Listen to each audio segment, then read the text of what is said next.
الحمدللہ والصلاۃ والسلام علی سیدنا رسول اللہ وعلی آلہ واصحابہ ومن والہ۔ اب یہ پہلا پارہ جو ہے، اس کے بالکل آخر میں حضرت ابراہیم علیہ السلام کا خصوصی ذکر ہے اور ان کی حیات پاک کا ذکر ہے، اور خصوصی طور پر جو خانہ کعبہ کی تعمیر میں جو انہوں نے کی ہے اور ان کے ساتھ حضرت اسماعیل علیہ السلام نے حصہ لیا، اس کا ذکر ہے خصوصی طور پر۔ اور اس وقت کا منظر کیا تھا وہ اللہ پاک نے ہمیں یہاں نقل کیا۔ تو اللہ جل شانہ نے ان کا عمل بتایا کہ وہ خانہ کعبہ کی تعمیر کر رہے ہیں اور دعائیں مانگ رہے ہیں، اپنے لیے بھی اور اپنی اولاد کے لیے بھی۔ تو یہ بہت خوبصورت منظر ہے جب رسول اللہ صلی اللہ علیہ وسلم کے لیے ان کے آبا میں سے حضرت ابراہیم علیہ السلام جو ہے وہ دعا مانگ رہے ہیں۔ تو حضرت ابراہیم کے دو بیٹے ہیں، اسحاق اور اسماعیل۔ اسماعیل کی اولاد سے صرف رسول اللہ صلی اللہ علیہ وسلم جو ہے وہ نبی پیدا ہوئے ہیں بعد میں، یعنی 4000 سال کے بعد یا 3000 سال کے بعد آتا ہے تقریباً۔ تو اور یہ دیکھیں کہ اسحاق علیہ السلام سے یعقوب علیہ السلام اور پھر یوسف علیہ السلام اور پھر سارے پیغمبر آئے۔ تو رسول اللہ کے لیے حضرت ابراہیم نے اس وقت دعا مانگی جب وہ ہاں ہاں تو وہ ابراہیم علیہ السلام جو ہے وہ اپنے رسول اللہ صلی اللہ علیہ وسلم کے لیے دعا مانگ رہے ہیں۔ آپ یہ دیکھیں، خانہ کعبہ کی تعمیر کر رہے ہیں اور ابراہیم علیہ السلام ہمارے رسول اللہ صلی اللہ علیہ وسلم کے لیے دعا مانگ رہے ہیں۔ کیا دعا مانگتے ہیں ذرا سنیے گا۔ تو میں چاہ رہا تھا کہ یہ بھی اور بھی بہت سارے مسائل ہیں جو کہ دوبارہ میں یہاں پہ لکھا ہوا آپ کو بتانا چاہ رہا تھا۔ حضرت ابراہیم اور حضرت اسماعیل علیہ السلام کی یہ دعا سید الانبیاء صلی اللہ علیہ وسلم کے لیے تھی کہ اللہ ان میں پیغمبر بھیج۔ خانہ کعبہ کی تعمیر کی عظیم خدمت بجا لانے اور توبہ استغفار کرنے کے بعد حضرت ابراہیم اور حضرت اسماعیل نے یہ دعا کی، یا رب اپنے حبیب نبی آخر الزماں کو ہماری نسل میں ظاہر فرما اور یہ شرف ہماری عنایت فرما، ہمیں عنایت عطا فرما۔ یہ دعا قبول ہوئی اور ان دونوں بزرگوں کی نسل میں حضور پر نور علیہ السلام تشریف آوری ان کی ہوئی۔ امام بغوی نے ایک حدیث روایت کی ہے کہ رسول اللہ صلی اللہ علیہ وسلم نے ارشاد فرمایا، میں اللہ تعالیٰ کے نزدیک خاتم النبیین لکھا ہوا تھا حالانکہ حضرت آدم علیہ السلام کا خمیر تیار ہو رہا تھا، یعنی آدم علیہ السلام ابھی پیدا نہیں ہوئے تھے۔ میں تمہیں اپنے ابتدائے حال کی خبر دوں، میں دعائے ابراہیم ہوں، میں بشارت عیسیٰ ہوں، اپنی والدہ کے اس خواب کی تعبیر ہوں جو انہوں نے میری ولادت کے وقت دیکھی، اور ان کے لیے ایک بلند نور ظاہر ہوا جس سے وہ ملک شام کے ایوان اور محلات تک ان کے لیے روشن ہو گئے تھے۔ اس حدیث میں دعائے ابراہیم سے یہی دعا مراد ہے جو اللہ پاک نے فرمائی ہے، ربنا وبعث فیہم رسولا۔ اچھا، اس کے بعد فرمایا کہ وَيُعَلِّمُهُمُ الْكِتَابَ وَالْحِكْمَةَ، کہ وہ کتاب پڑھائے اور حکمت دے۔ تو آیت میں کتاب سے مراد تو قرآن پاک ہے، اور اس کی تعلیم سے اس کے حقائق اور معانی کا سکھانا مراد ہے جو رسول اللہ نے کیا باقاعدہ صورت پہ۔ اور حکمت میں سنت بھی آتی ہے، احکام شریعت بھی ہے، اسرار وغیرہ بھی شامل ہیں۔ جیسے میں نے آپ کو حدیث رسول اللہ کی حدیث پاک سنائی کہ رسول اللہ صلی اللہ علیہ وسلم نے فرمایا کہ مجھے قرآن اور اس کی مثل عطا ہوا، قرآن بھی عطا ہوا اور اس کا مثل بھی عطا ہوا، اور وہ آپ کا اخلاق مبارک تھا، آپ کی سیرت مبارکہ ہے، اور یا پھر وہ وحی الہی ہے جو ان کی طرف آتی تھی جس کی تلاوت نہیں ہوتی، یعنی حدیث شریف۔ تو رسول اللہ نے ہمیں اللہ تعالیٰ کی پہچان اور معارف وہ ہمیں بتائے، قرآن کی ہمیں تعلیم دی اور حکمت بھی سکھائی۔ اللہ اکبر۔ جو دعائیں مانگی تھی حضرت ابراہیم علیہ السلام نے رسول اللہ کے لیے، وہ سب کے سب یہاں موجود ہیں۔ یعنی رسول اللہ صلی اللہ علیہ وسلم مومن جماعت میں تھے، مکہ معظمہ میں پیدا ہوئے، رسول ہوئے، صاحب کتاب ہوئے، آیات کی تلاوت فرماتے، امت کو کتاب اللہ سکھائی، حکمت عطا فرمائی، اور ان کے نفسوں کا تزکیہ کیا اور اسرار الہی پر مطلع کیا۔ اس آیت سے صحابہ کرام کی بھی شان معلوم ہوئی ہے۔ کیوں؟ کہ رسول اللہ نے ان کو کتاب اور حکمت سکھائی، جنہیں پاک و صاف کیا ان کے اولین مصداق صحابہ ہی تھے۔ آپ سمجھے بات کو، کہ ایسا پیغمبر بھیج جو ان کو تمہاری کتاب کی تلاوت بھی کرے، حکمت بھی سکھائے، اور ان کو ان کے نفوس کا تزکیہ بھی کرے۔ جو جو دعائیں مانگی تھی نا وہ قبول ہوئی، لیکن رسول اللہ نے پہلا پہلا جو ہے نا وہ تزکیہ کن کا کیا؟ وہ صحابہ کرام کا کیا، جنہوں نے ایک لمحے کی بھی صحبت اختیار کی رسول اللہ کے پاس تو وہ صحابی بن گیا اتنے بڑے مقام پہ۔ تو یہ پہلے مصداق تھے یہ لوگ۔ اس سے یہ بھی معلوم ہوا کہ پورا قرآن آسان نہیں ہے، ورنہ اس کی تعلیم کے لیے حضور انور نہ بھیجے جاتے۔ اب قرآن مجید تو موجود ہے، لیکن استاد کے بغیر اس کو نہیں سیکھنا چاہیے۔ یعنی الرحمن علم القرآن، رحمان نے قرآن سکھایا۔ کس کو سکھایا؟ رسول اللہ کو سکھایا۔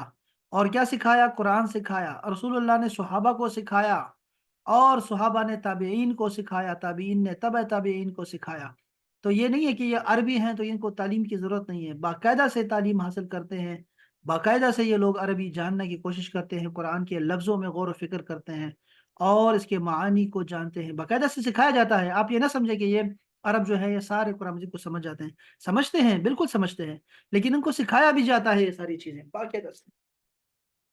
ہم سے تو اس کو دور کر دیا گیا ہے نا، ہمیں دور کر دیا گیا ہے عربی سے، اور پھر فارسی سے بھی دور کر دیا گیا، اور اب اردو سے بھی دور کر رہے ہیں ہمیں۔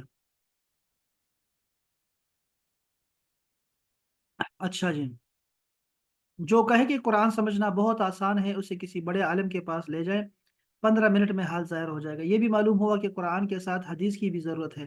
الحکمت کا ایک معنی سنت بھی ہے، جیسے کہ حضرت قتادہ رضی اللہ تعالی عنہ نے فرمایا کہ حکمت سنت کو کہتے ہیں۔ یزکیہم، اور انہیں خوب صاف کرے، ستھرا کرے، تزکیہ کرے ان کا۔ کس چیز سے صاف کرے؟ گناہ و نفس کو گناہوں کی آلودگیوں سے صاف کرے، شہوات اور خواہشات کی علائشوں سے دور کرے، ارواح کی کدورتوں سے پاک و صاف کر کے آئین دل کو تجلیات اور انوار الہیہ دیکھنے کے قابل کر دے، تاکہ اسرار الہی اور انوار باری تعالی اس میں جلوگر ہو سکیں۔ تمام غوث، کتب، ابدال، اولیاء، اصفیاء، صوفیاء، فقہاء اور علماء کا تزکیہ اسی مقدس بارگاہ سے ہوتا ہے۔ یعنی کہ یہ تزکیہ کا جو چل رہا ہے، ابھی تک چل رہا ہے، اس کی پورے ایک پورا سلسلہ ہوتا ہے تزکیہ نفس کا، وہ باقاعدہ سے جو ہے وہ چل رہا ہے، جیسے کہ قرآن کی تعلیم چل رہی ہے، اسی طرح تزکیہ نفس کا بھی پورا پورا اہتمام ہے اس امت میں۔ اگلی والی جو آیت ہے اس میں اللہ پاک نے کیا فرمایا؟ اللہ پاک نے فرمایا کہ جو لوگ منہ پھیرے، وہ خود کو بیوقوف بنا رہا ہے۔ علماء یہود میں حضرت عبداللہ ابن سلام رضی اللہ تعالیٰ عنہ نے اسلام لانے کے بعد اپنے دو بھتیجوں مہاجر اور سلمہ کو اسلام کی دعوت دی، اور ان سے فرمایا کہ تم کو معلوم ہے کہ اللہ تعالیٰ نے توریت میں فرمایا ہے کہ میں اولاد اسماعیل سے ایک نبی پیدا کروں گا جس کا نام احمد ہوگا، جو ان پر ایمان لائے گا وہ کامیاب ہے، اور جو ایمان نہ لائے گا وہ ملعون ہے۔ یہ سن کر سلمہ ایمان لے آئے، اور مہاجر نے اسلام قبول کرنے سے انکار کر دیا۔ اس پر اللہ تعالیٰ نے یہ آیت نازل کر دی کہ جب ابراہیم علیہ السلام نے خود اس رسول معظم کے مبعوث ہونے کی دعا فرمائی تو جو ان کے دین سے پھرے وہ حضرت ابراہیم کے دین سے پھر گیا۔ اس میں یہود و نصارہ مشرکین عرب پر اشارتاً کلام ہے، اور جو اپنے آپ کو فخر کے طور پر ابراہیم سے جوڑتے ہیں، لیکن جب لوگ دین ابراہیمی سے پھر گئے تو پھر ان کی عظمت اور شرافت کہاں رہی؟ یہ پہلے بھی ایسے کہتے تھے، اللہ پاک نے فرمایا تھا نا یہ اس سے پہلے جو اسی پارے میں، کہ تم لوگ کہتے ہو کہ ہم تو اس رسول پہ ایمان نہیں لائیں گے، ہم اپنے اپنے رسول پہ ایمان لائیں گے، کوئی موسیٰ کو، کوئی عیسیٰ کو مانتا ہے، کوئی کسی کو مانتا ہے، ہم تو ان کو مانیں گے۔ تو آپ نے فرمایا کہ اللہ جل شانہ نے کہا کہ آپ ان سے کہہ دیں کہ پھر یہ تم نے ہزاروں پیغمبروں کو قتل کیوں کیا، ان کو جھٹلایا کیوں؟ اگر تم سچے ہو اس بات میں، تم لوگوں نے تو ان کو بھی نہیں چھوڑا۔ اور یہاں فرما رہے ہیں کہ وہ سارے پیغمبر ابراہیم علیہ السلام کی اولاد سے چلے آئے ہیں، تو وہ سارے تعلیمات ابراہیمی پہ، ملت ابراہیمی پہ رہے ہیں۔ اگر تم سچے ہوتے تو ابراہیم علیہ السلام کے دین کو نہ چھوڑتے، ملت کو نہ چھوڑتے، ان کی تعلیمات کو نہ چھوڑتے۔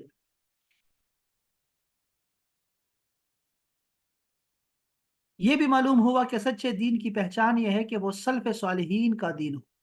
سلف صالحین کا مطلب ہوتا ہے پرانے نیک وکار لوگوں کا دین ہونا چاہیے۔ یہ حضرات ہدایت کی دلیل ہے، اللہ تعالیٰ نے حقانیت اسلام کی دلیل یہی دی کہ وہ ملت ابراہیمی ہے۔ تو پرانا دین، اگر پرانا پرانا دین اگر کہتے ہیں تو وہ اصل میں وہ زیادہ سچا دین ہوتا ہے۔ اور ابراہیم علیہ السلام نے اور یعقوب علیہ السلام نے اپنی اولاد کو دین حق کی تعلیم دی اور ثابت قدمی کی تلقین کی۔ اس سے کیا معلوم ہوا؟ یہ جو کل میں بتا رہا تھا آپ کو، یہ وہی بات آ گئی کہ والدین کو صرف مال کے متعلق ہی وصیت نہیں کرنی چاہیے، بلکہ اولاد کو عقائد صحیحہ، اعمال صالحہ، دین کی عظمت، دین پر استقامت، نیکیوں پر مداومت اور گناہوں سے دور رہنے کی وصیت بھی کرنی چاہیے۔ کہاں کرتے ہیں یہ؟ اللہ ماشاء اللہ، اولاد کو دین سکھانا اور ان کی صحیح تربیت کرتے رہنا والدین کی ذمہ داری ہے، جیسا کہ حضرت انس رضی اللہ تعالی عنہ سے روایت ہے کہ نبی کریم صلی اللہ علیہ وآلہ وسلم نے فرمایا اپنی اولاد کے ساتھ نیک سلوک کرو۔ آپ دیکھا آپ نے، یہ صحیح صحیح حدیث پاک ہے، اپنی اولاد کے ساتھ نیک سلوک کرو اور انہیں اچھے ادب سکھانے کی کوشش کرو بس۔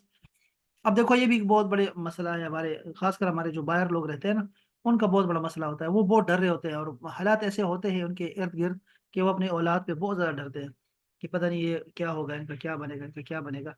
تو وہ کیا ہوتا ہے کہ وہ یعنی آپ کے ذمے کتنا ہے کہ آپ کے ذمے اتنا ہے کہ آپ ان کو تبلیغ کریں جتنی رسول اللہ صلی اللہ علیہ وسلم نے ارشاد فرمائی ہے، جتنے بتائی ہیں۔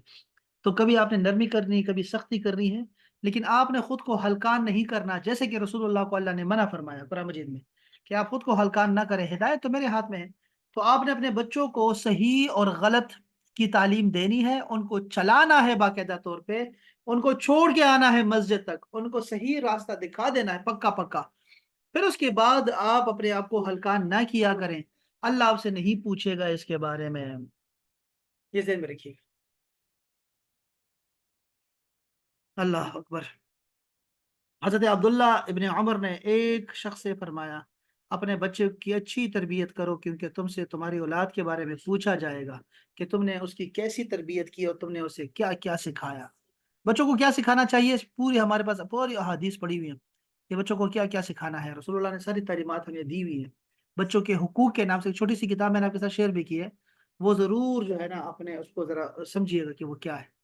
حضرت ایوب بن موسیٰ رضی اللہ تعالیٰ عنہ اپنے والد سے اور وہ اپنے دادا سے روایت کرتے ہیں کہ رسول کریم صلی اللہ علیہ وسلم نے ارشاد فرمایا کسی باپ نے اپنے بچے کو ایسا عطیہ نہیں دیا جو اچھے ادب سے بہتر ہو۔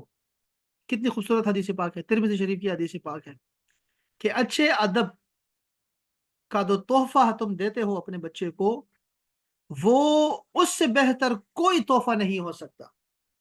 اب سارے تحفے ہوتے ہیں، آپ کا اچھا نام دینا بھی تحفہ ہے بچے کے لیے، اور آپ کے جو ہے ان کو کپڑا، روٹی اور بہت ساری چیزیں آپ دیتے رہتے ہیں ان کو، لیکن اچھا اخلاق یہ سب سے بہترین تحفہ ہے جو کوئی باپ اپنے بچے کو دیتا ہے۔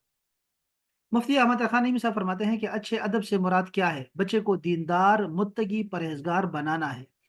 اولاد کے لیے اس سے اچھا عطیہ کیا ہو سکتا ہے کہ یہ چیز دین و دنیا میں کام آتی ہے۔ ماں باپ کو چاہیے کہ اولاد کو صرف مالدار بنا کر دنیا سے نہ جائیں، انہیں دیندار بنا کر جائیں، جو خود انہیں بھی قبر میں کام آوے، کہ زندہ اولاد کی نیکیوں کا ثواب مردے کو قبر میں ملتا ہے۔ حضرت عطا فرماتے ہیں کہ میں صحابی رسول حضرت ولید بن عبادہ بن صامت رضی اللہ تعالیٰ عنہما سے ملا اور ان سے پوچھا کہ آپ کے والد نے وصال کے وقت کیا وصیت فرمائی؟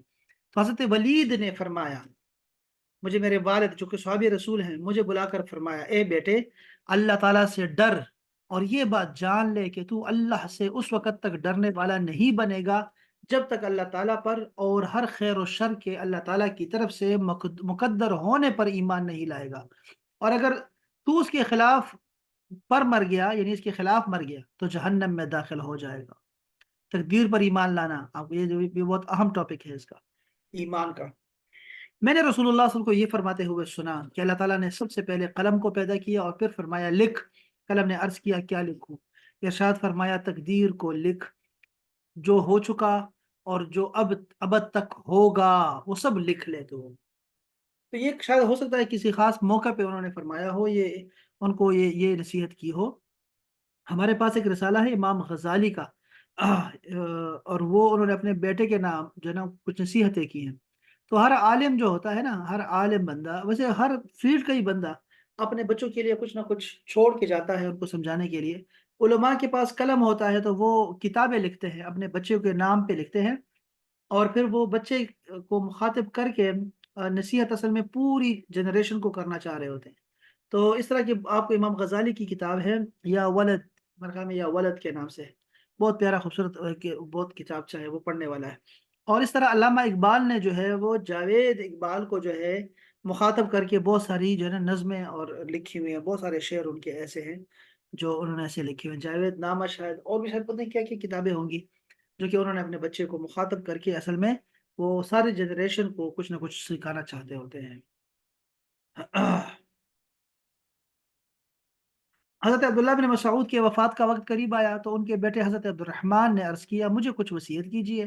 حضرت عبداللہ بن مسعود نے فرمایا میں تمہیں وصیت کرتا ہوں کہ تم اللہ تعالیٰ سے ڈرتے رہو، زیادہ وقت اپنے گھر میں رہو، اپنی زبان کی حفاظت کرو اور اپنی خطاؤں پر رویا کرو۔ او، اللہ سے ڈرتے رہو، زیادہ وقت اپنے گھر میں رہا کرو، اپنی زبان کی حفاظت کرو اور اپنی خطاؤں پر رویا کرو۔ اوہ، حضرت علقمہ روایت کرتے ہیں کہ انہوں نے اپنی وفات کے وقت اپنے بیٹے کو وصیت کرتے ہوئے فرمایا اے بیٹے، جب تمہیں لوگوں کی مجلس اختیار کرنا پڑے نا تو ایسے آدمی کی صحبت اختیار کر کہ جب تو اس کی خدمت کرے تو وہ تیری حفاظت کرے، اگر تو اس کی مجلس اختیار کرے تو وہ تجھے زینت دے، اگر تجھے کوئی مشقت پیش آئے تو وہ برداشت کرے۔ اس آدمی کی صحبت اختیار کر کہ جب تو بھلائی کے ساتھ اپنے ہاتھ پھیلائے تو وہ بھی اسے پھیلائے، اگر وہ تم میں کوئی اچھائی دیکھے تو اسے شمار کرے اور اگر برائی دیکھے تو اسے روکے۔ اس آدمی سے دوستی اختیار کر کے جب تو اس سے مانگے تو وہ تجھے دے اور اگر خاموش رہے تو خود بخود دے۔ اگر تجھے کوئی پریشانی لاحق ہو تو وہ غمخواری کرے۔ اس آدمی کی صحبت اختیار کرو کہ جب تم بات کہو تو وہ تمہاری بات کی تصدیق کرے، اگر تم کسی کام کا ارادہ کرو تو وہ اچھا مشورہ دے اور اگر تم دونوں میں اختلاف ہو جائے تو وہ تمہاری بات کو ترجیح دے۔ یہ احیاء العلوم میں بھی یہ لکھا ہوا ہے، دیکھیں نا، یہ امام غزالی کی باتیں آ گئی، یہ امام غزالی کی بڑی پیاری پیاری باتیں ہیں اس حوالے سے، تو آپ ضرور جو ہے وہ اس کا مطالعہ کریں، ضرور مطالعہ کریں۔ ہم اس کے بعد والی جو آیت کریمہ ہے اس میں بھی اولاد کی تربیت کے حوالے سے ہی بات ہے۔ یہ بڑی عجیب بات ہے کہ یہ ساری باتیں جو ہے وہ ہمیں بچوں کی طرف دعوت دیتی ہے کہ بچوں کی تربیت کتنی جو ہے نا اہم بات ہے۔ آیت کے معنی تو یہ ہے کہ اے بنی اسرائیل، کیا تمہارے پہلے لوگ حضرت یعقوب علیہ السلام کے آخری وقت ان کے پاس موجود تھے جس وقت انہوں نے اپنے بیٹوں کو بلا کر ان سے اسلام اور توحید کا اقرار لیا تھا، اور یہ اقرار لیا تھا جو آیت میں مذکور ہے کہ کیا کس کی عبادت کرو گے؟ انہوں نے کہا بھی تمہارے باپ دادا کی کے معبود کی۔ حضرت اسماعیل کو حضرت یعقوب کے آبا میں یعنی باپوں میں داخل کیا گیا، حالانکہ آپ حضرت یعقوب کے حقیقی والد نہیں تھے۔ یہ اس لیے ہے کہ آپ کے چچا ہیں اور چچا بمنزل باپ ہوتا ہے، جیسا کہ حدیث شریف میں ہے کہ آپ نے کا نام حضرت اسحاق سے پہلے ذکر فرمانا دو وجہ سے ہے۔ ایک تو یہ کہ آپ حضرت اسحاق سے 14 سال بڑے ہیں، اور دوسرا اس لیے کہ آپ سید عالم کے آبا میں سے ہیں۔ واہ واہ واہ واہ، دیکھیں کیا بات کی ہے، آپ سمجھے بات کو، اس آیت کو دیکھیں۔ حضرت یعقوب علیہ السلام نے کیا کیا، اپنے بچوں کو بلایا اور ان سے کہا کہ ما تعبدون من بعدی، میرے بعد کس کی عبادت کرو گے تم لوگ؟ تو ان کے بچوں نے کیا کہا؟ قالو، سب نے کہا نعبد الہک، ہم تیرے معبود کی عبادت کریں گے، و الہ آبائک، اور ہم تیرے آبا و اجداد کے رب کی عبادت کریں گے، ٹھیک ہے، تمہارے آبا کی۔ اب آبا کون ہے یعقوب علیہ السلام کے؟ ابراہیم کا ذکر کیا، دادا کا ذکر کیا، پھر اسماعیل کا ذکر کیا، اور پھر اسحاق کا ذکر کیا۔ حالانکہ اسحاق علیہ السلام ان کے والد تھے، لیکن اسماعیل کا ذکر پہلے کیوں کیا؟ دو وجہ سے۔ ایک تو یہ کہ بڑا بیٹا ہے ابراہیم علیہ السلام کا، بڑا بیٹا جو ہے وہ حضرت اسماعیل علیہ السلام ہے۔ اسحاق علیہ السلام 14 سال چھوٹے ہیں ان سے، اسماعیل سے، ٹھیک ہے۔ اب اسحاق علیہ السلام کا ذکر نہیں کیا، پہلے اسماعیل کا ذکر کیا کیونکہ اسماعیل بڑے ہیں، ایک تو یہ بات۔ دوسری بات یہ ہے کہ اسماعیل علیہ السلام کی اولاد سے رسول اللہ صلی اللہ علیہ وسلم نے تشریف لانا تھا، تو وہ کہتے ہیں اس لیے ان کا ذکر جو ہے نا وہ پہلے کر دیا۔ یہ دو وجوہات ہیں۔ بہت پیاری بات ہے، بہت ہی پیاری بات۔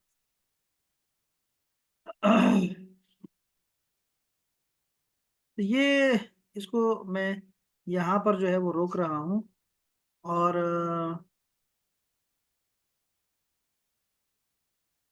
جو اگلی والے آیت کریمہ ہے نا، اس میں اللہ پاک نے کیا فرمایا، چلو پڑھ لیتا ہوں میں کہ تل کا امتن، وہ ایک امت تھی، قد خلت، جو گزر گئی ہے، لہا، اس کے لیے وہ ہے، ما کسبت، جو انہوں نے کمایا، جو کچھ انہوں نے عمل کیا نا وہ ان کے لیے وہ ہوگا، وَلَكُمْ مَا كَسَبْتُمْ، اور تمہارے لیے وہ ہے جو تم کماؤ گے، وَلَا تُسْأَلُونَ، اور تم لوگوں سے سوال نہیں کیا جائے گا، عَمَّا كَانُوا يَعْمَلُونَ، جو کچھ وہ کیا کرتے تھے، ان کے آپ سے باز پرس نہیں ہوگی۔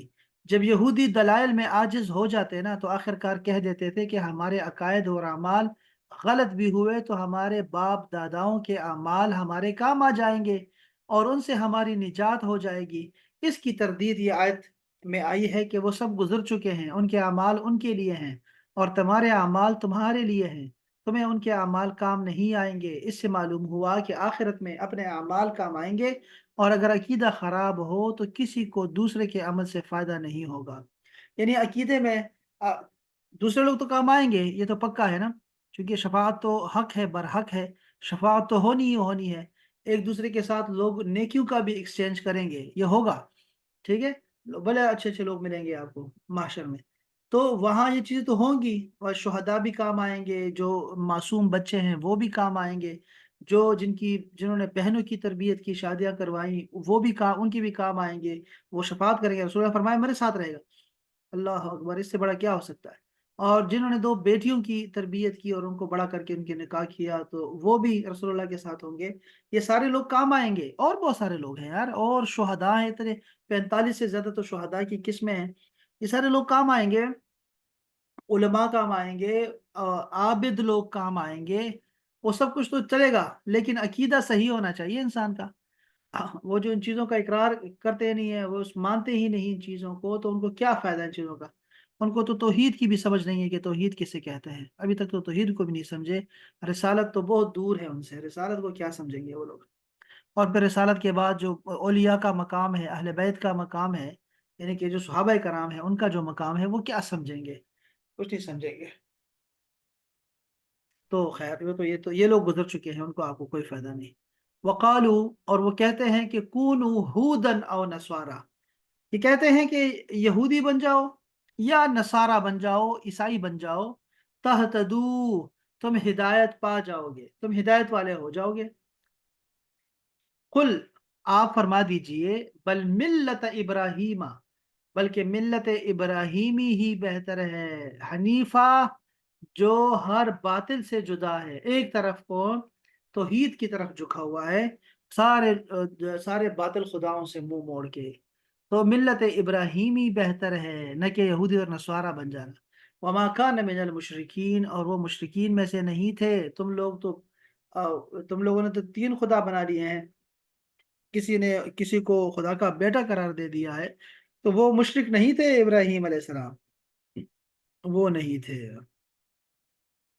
حضرت عبداللہ بن عباس رضی اللہ تعالیٰ عنہما فرماتے ہیں کہ یہ آیت مدینہ کے یہودی سرداروں اور نجران کے عیسائیوں کے جواب میں نازل ہوئی تھی۔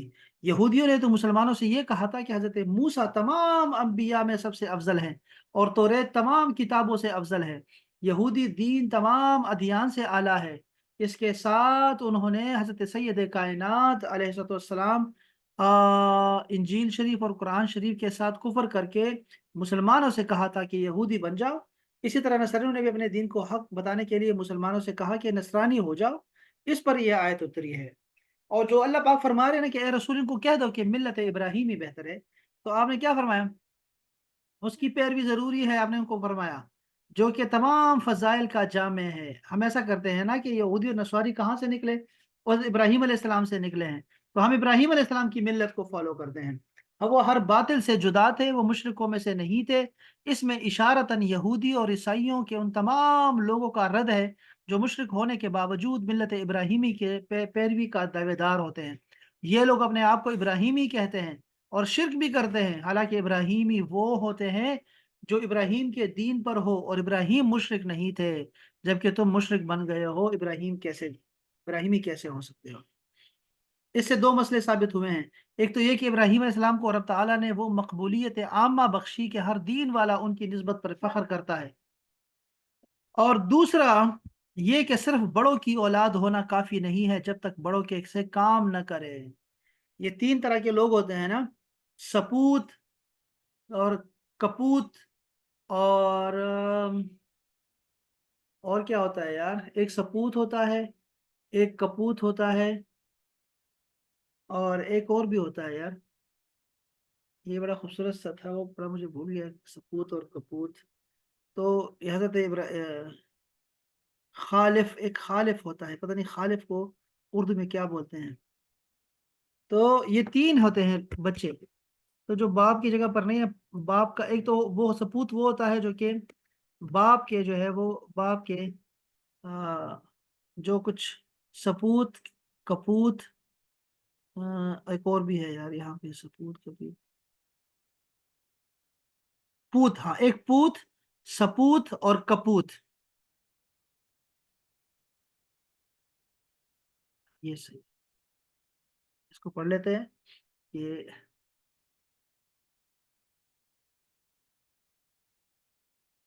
پوت، پوت وہ ہوتے ہیں جو باپ کی وراثت اور خاندان کے نام کو قائم رکھے، یعنی جو کچھ باپ نے کمایا ہو زندگی میں نا، بیٹا اپنے باپ کے نام کو برقرار رکھ سکے، خاندان کی عزت اور شرافت کو اسی طرح رکھے جیسے اس کے باپ نے رکھا ہوا تھا، اس کو پوت کہتے ہیں۔ دوسرا ہوتا ہے سپوت، سپوت وہ ہوتا ہے جو وارث کو اعلیٰ درجے تک لے جائے اور خاندان کا نام روشن کرے، یعنی جہاں باپ کھڑا تھا باپ سے اوپر چلا جائے، اس کو کہتے ہیں سپوت، نام بلند کرے، فخر کرے لوگ۔ اچھا، تیسرا ہوتا ہے کپوت، کپوت وہ ہے جو لٹیا ہی ڈبو دے، خاندان کے نام پر دھبا ہو، بات سمجھ رہے ہیں آپ، کہ جو کچھ باپ نے کمایا ہوتا ہے وہ سب تباہ و برباد کر دے، اس کو کپوت کہتے ہیں۔ یہ تین طرح کے لوگ ہوتے ہیں، تین طرح کے بچے ہوتے ہیں۔ تو یہاں بھی جو ہے نا اللہ تعالیٰ نے یہی فرمایا ہے ان کو کہ اولاد ہونا کافی نہیں ہے، اب ماں باپ کا نام روشن کیا تم نے، یا ماں باپ کے اسی طرح چلے جیسے ماں باپ چل رہے تھے، یا پھر تم نے اپنا طریقہ نکال لیا ہے اور ماں باپ کے جو ہے نا بدنامی کا سبب بن رہے ہو۔ یہ ہے واقعات جو کہ ہم لوگوں کو معلوم ہونا چاہیے۔ اس میں ایک اور بھی سبق ہے، لیکن چلو انشاءاللہ اس کو پھر کل دیکھیں گے انشاءاللہ تعالی۔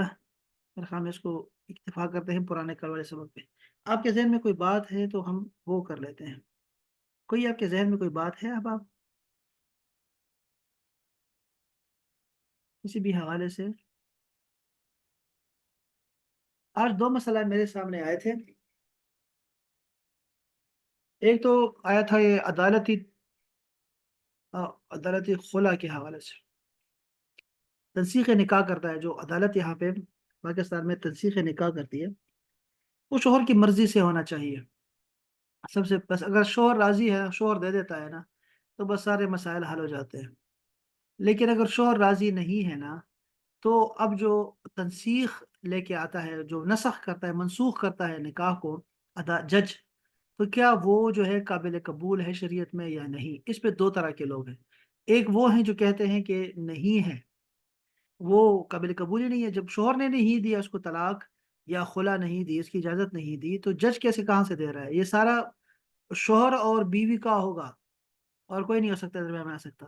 جبکہ درمیان میں ایک اور بھی مذہب ہے جس میں جو ہے وہ امام مالک کا، اور فتویٰ اس پہ دیا جاتا ہے، حالانکہ نہ مصری مالکی ہے نہ پاکستانی مالکی ہے، لیکن ہم اس کو چونکہ اس میں خیر ہے کہ ایک عورت جو کہ ایک اپنے شوہر کے ساتھ، ظالم شوہر کے ساتھ زندگی گزار بھی نہیں سکتی، وہ ظلم کرتا ہے، مارتا ہے، نہ نفقہ نہیں دیتا، اور بھی اس کو توجہ نہیں دیتا، یا دوسری بیوی لے آیا ہے پھر، یا کوئی اور مسئلہ ہے، بیوی بیچاری جو ہے نا وہ اس کو نگلیکٹ کیا جا رہا ہے مسلسل، تو وہ کہاں جائے گی؟ وہ کس کے پاس جائے گی اور کیسے خود کو چھڑائے گی؟ تو یہ بہترین طریقہ ہے کہ اس کے بعد قاضی جو ہے نا وہ فیصلہ کرے ان دونوں کے درمیان، اور بار بار جو ہے وہ شوہر کو سمجھایا جائے، اس کو منایا جائے کہ صلح کر لے، اور اگر وہ صلح نہیں کرتا تو پھر اس کو آزاد کر دے، اور یہ آیت کریمہ سنائے بار بار۔ اللہ پاک نے فرمایا کہ یا تو پاس رکھو یا پھر صحیح طریقے سے، اچھے طریقے سے اس کو الوداع کر دو۔ تو کچھ لے دے کے اس کو الوداع کر دیا جاتا ہے عورت کو۔ تو لیکن یہ اچھا طریقہ ہے، لیکن اس کے علماء کرام جو ہے نا، وہ ایک پورا طبقہ جو ہے نا، جو خالصتاً خود کو حنفی کہتا ہے، وہ اس کے مخالف چل رہا ہے۔ اور وہ لوگ جو کہ چاروں مذاہب کو مانتے ہیں، اور وہ کہتے ہیں کہ ہم لوگ باقی مذاہب کو اس سے فتویٰ لے کے دین کی بھلائی اسی میں ہے کہ ہم دوسروں سے فتویٰ لے لیں اور اس کو جو ہے چلائیں، تو وہ پھر جو ہے وہ اس کو مانتے ہیں باقاعدہ سے۔ پاکستان میں یہ قانون چل رہا ہے آلریڈی۔ یہ تو یہ مسئلہ آیا تھا، میں نے کہا چلو بتا دوں آپ کو۔ دوسرا کوئی اور مسئلہ تھا، اور بھی بہت سارے 2-3 مسائل تھے ویسے، لیکن چلو آپ کے ذہن میں کچھ ہے تو ذرا بتائیے گا حباب۔ ایک آیا تھا مجھے وہ کان کے اذان، میں نے بتایا تھا آپ کو کہ لڑکی کے کان میں اذان دینی چاہیے یا نہیں، صرف لڑکے کے کان میں اذان دی جائے گی؟ تو میں بتایا تھا کہ لڑکا لڑکی دونوں کے کان میں اذان دی جائے گی، دائیں کان میں اور بائیں کان میں جو ہے اقامت کی جائے گی۔ اور یہ بھی ذہن میں رکھیے گا، جب آپ کا دل بڑا دکھی ہو نا، دل دکھی ہو، تو کسی سے کہیں کہ تمہارے کان میں نا اذان دے دے، تو آپ کے دل کا جو غم ہے وہ رفع ہو جائے گا، دکھ درد بھول جائیں گے آپ کو کان میں اذان سننے سے۔ تو یہ بھی بہتر ہے کہ آپ اذان سنیں جب بھی آپ کا دل دکھی ہو، تو آپ لگا دیں، آپ اس کو یوٹیوب پہ لگا لیں اذان کو، خوبصورت اذانیں ہیں یہاں پہ، تو آپ وہ اذانیں کھول کے آپ اذان سنا کریں، تو اس سے آپ کا دل جو ہوگا وہ سارا دکھ وغیرہ چلتا جائے گا، ختم ہو جائے گا۔ سر یہ جو بچے کے کان میں اذان کی آپ بات بتا رہے ہیں، تو یہ کسی مطلب مرد ہی دے سکتا ہے یا عورت بھی دے سکتی ہے اگر مرد ہاں یہ موجود بھی، نہ ہو؟ ہاں شاباش، یہ بھی مسئلہ آتا ہے، بالکل ایسے ہی ہے۔ عورت بھی اذان دے سکتی ہے اگر مرد نہ ہو کوئی، تو کان میں اذان جانی چاہیے، اللہ کا نام جانا چاہیے۔ اگر کوئی مرد نہیں ہے تو کوئی عورت بھی جو ہے وہ بھی جو ہے وہ اذان دے سکتی ہے، بالکل دے سکتی ہے۔ میں دیکھتا ہوں ایک مسئلہ کرے، میں نے شاید آپ کو پرسوں یہ بتایا بھی تھا، یہ کہیں یا شاید کسی اور کو بتایا تھا۔ آ، بچے کے کان میں اذان عورت، دیوبند کا فتویٰ دیکھتے ہیں، بہت سارے فتاوی جات ہیں ویسے، یہ دیکھتے ہیں کہ یہ کیا کہتے ہیں۔ یہ چونکہ حنفی فقی مسائل میں جو ہے نا، آپ کو ان میں کوئی اختلاف نہیں ملنے والا۔ تو جواب میں کیا کہتے ہیں؟ اگر مرد نہ ہو تو عورت نومولود کے کان میں اذان اور اقامت کہہ سکتی ہے، بشرطے کہ وہ حیض اور نفاس کی حالت میں نہ ہو، یعنی وہ پاک ہو، وضو ضروری نہیں ہوتا اذان کے لیے، آپ جو ہیں وہ اذان دے دیا کریں۔ یہ بھی اچھا ہے، بہت اچھی بات ہے۔ اور بھی ہے کوئی ذہن میں کچھ؟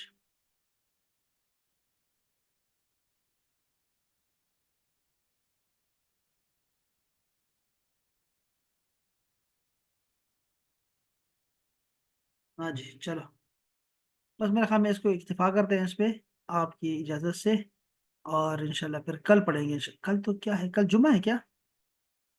کل بدھ ہے، کل جمعرات ہے، انشاءاللہ کل پڑھیں گے بس جمعرات، جی انشاءاللہ۔ انشاءاللہ۔ انشاءاللہ انشاءاللہ سلامت رہیں آپ، اپنے دعا میں یاد رکھیں، اور کل ٹائم پہ آئیے گا۔ السلام علیکم ورحمۃ اللہ تعالیٰ وبرکاتہ۔ وعلیکم السلام ورحمۃ اللہ۔